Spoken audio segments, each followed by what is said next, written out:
Bien, bonjour. Pour une petite correction de notre problème, je rappelle qu'il s'agissait de la fonction e de 2x moins 2x et qu'à la première question, petit a, on nous demandait la dérivée de cette fonction. Alors déjà, f, on garde les bonnes habitudes, est dérivable sur r.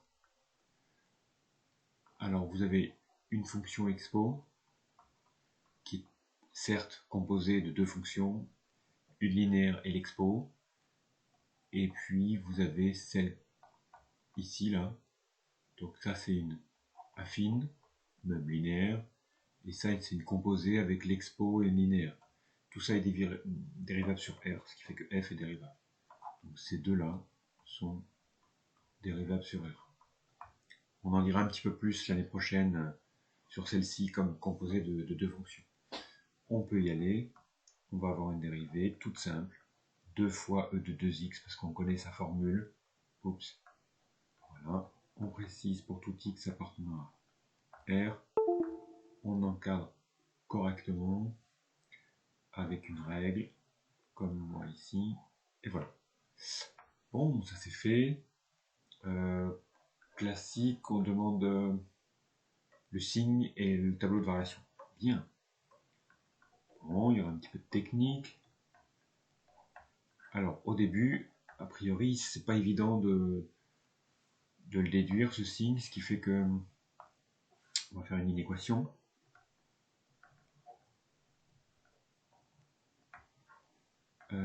Quand est-ce que la dérivée est positive?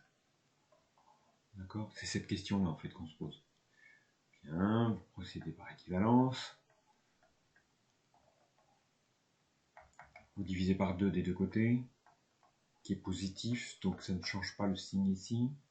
Pardon, par 2. Je vais continuer ici. Supérieur à 1. Bien.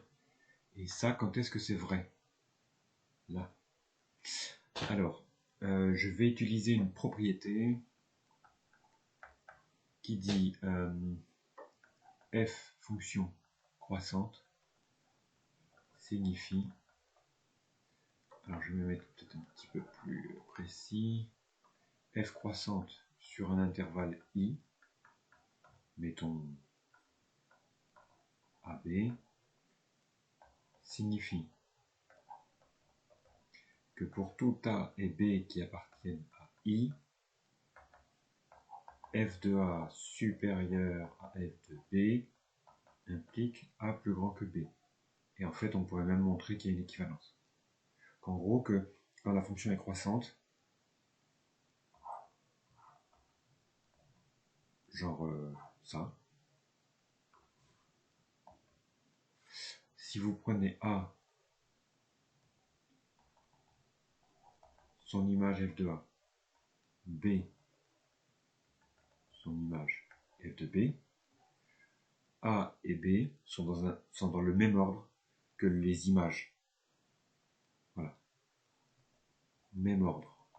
Sous-entendu, si A est plus petit que B, alors f de A est plus petit que f de B. Si vous prenez une fonction décroissante, vous allez voir, l'ordre n'est pas conservé. Alors comment je peux utiliser ça ici?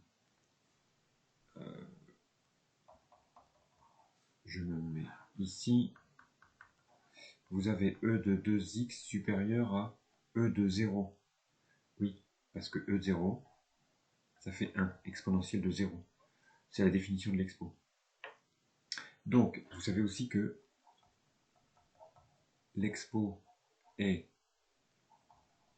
croissante. Ainsi, d'après notre propriété, vous avez e de 2x plus grand que e de 0. E de 2x plus grand que e de 0, c'est la même, ça signifie, c'est équivalent à 2x plus grand que 0. Vous voyez ce qui faisait les rôles de ici petit a, petit b, petit a, petit b, petit a, petit b. Donc on retrouve petit a, petit b. Voilà. Pratique pour être rigoureux. Parce qu'après, bon, il vous suffit de diviser par 2 des deux côtés. X plus grand que 0 sur 2. 0. Donc vous savez que votre dérivée est positive lorsque x est plus grand que 0. Donc vous pouvez en déduire les variations. Conclusion. f' de x plus grand que 0 pour tout x strictement plus grand que 0. Vous voyez, la dérivée est plus grande que 0, équivalent à x plus grand que 0. Voilà, ça c'est intéressant. Parce que du coup, on va pouvoir faire le tableau de variation. Toc, toc, moins l'infini, plus l'infini, le 0 qui nous est tombé ici du calcul, une ligne pour f', une ligne pour f. Positif quand x plus grand que 0, plus, moins. On n'oublie pas le 0 avec sa signification. On n'oublie pas, on peut avoir aussi un mini qui est l'image de 0. f de 0, vous avez e de 0 moins 2 fois 0. Donc ça fait 1. Donc vous avez 1. Et ici, vous aurez la réponse l'année prochaine. Donc voilà pour les variations. Qu'est-ce qu'il fallait faire d'autre? Petit c, quel est le signe de f sur r? Facile. C'est facile. Petit c. Eh bien, pour tout x appartenant à r, f de x est strictement positif. Pourquoi? Parce qu'on le voit. Car le min est strictement positif. Oui, c'est 1. Donc si le minimum est 1, votre fonction ne peut pas descendre par les négatifs. Donc voilà, une question assez bateau, facile, d'aller chercher des demi-points sur ça.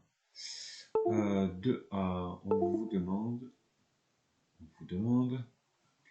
les coordonnées du point de C de F où la tangente est horizontale. On peut être feignant sur cette question-là. En effet, 2A, où est-ce qu'on a une tangente horizontale? En fait, lorsqu'il y a un 0 sur la ligne de... Alors on l'a appelé la ligne de la dérivée, mais on n'oublie pas que c'est la ligne aussi des coefficients directeurs. Donc, vous pouvez dire une unique tangente horizontale au point d'abscisse 0. Ou résoudre l'équation.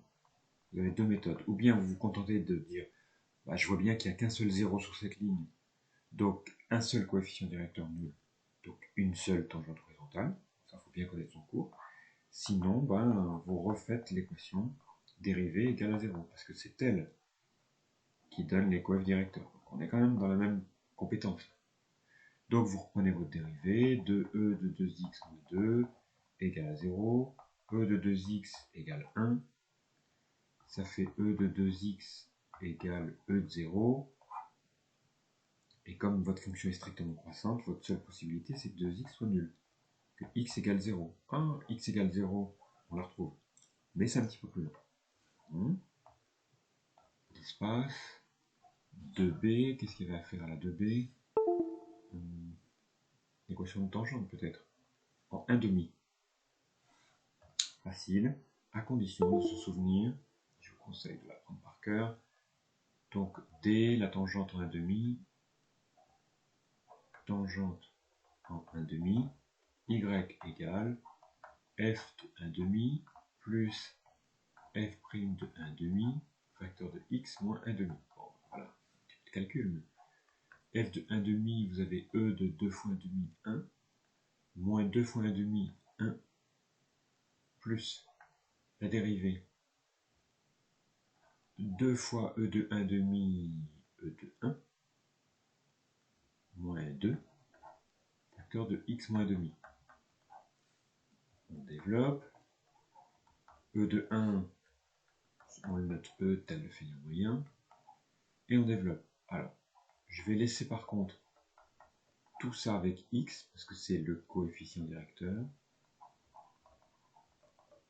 de D. Donc, je le laisse entier avec x. Par contre, je vais développer avec moins 1/2.